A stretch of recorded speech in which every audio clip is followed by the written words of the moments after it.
شیخ میں کمال کا ایک جملہ دوں، ابھی نمازی آئے بیٹھے ہیں، اللہ اکبر قیام ہوگا، رکوع پھر سجدے پھر قعدہ اتحیات میں جب بیٹھو گے، حاصل پور کے روشن ضمیروں، ابھی ابھی قصہ زمین برسر زمین میری تقریر کا رزلٹ ابھی آدھ گھنٹے بعد جب آپ نماز میں درود شریف پڑھو گے تو مینا والوں پر بھی درود و سلام ہے، کربلا والوں پر بھی درود و سلام۔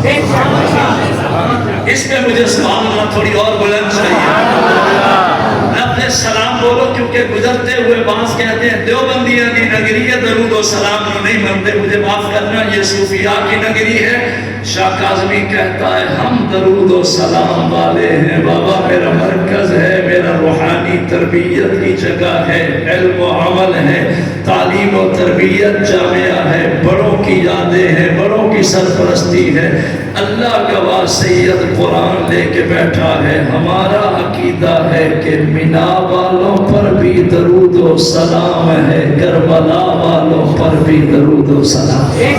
اللہ، اب میں وہ درود شریف پڑھوانے لگا ہوں جو آپ نے ابھی پڑھا لیکن سمجھ کے نہیں پڑھا تھا، اب اللہ سمجھ کے پڑھیں گے کہ اس درود میں کہاں مینا والوں کا تذکرہ ہے، کہاں کربلا والوں کا تذکرہ، سمجھ کے پڑھیں گے۔ وہ آل ابراہیم ہے اور کربلا والے آل محمد ہے، بولو آل محمد، کوئی زبان خاموش نہ ہو۔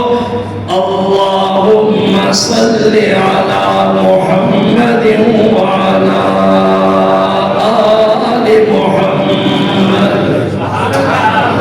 آل محمد کیا؟ شیخ امام شافعی رحمۃ اللہ علیہ نے کہا جس کے دل میں آل محمد کی محبت نہیں ہے اس کی نماز ہی نہیں۔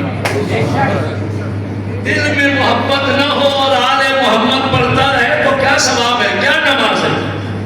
اللہم صلی علی محمد وعلی آل محمد کما صلیت علی ابراہیم وعلی آل ابراہیم انک حمید مجید۔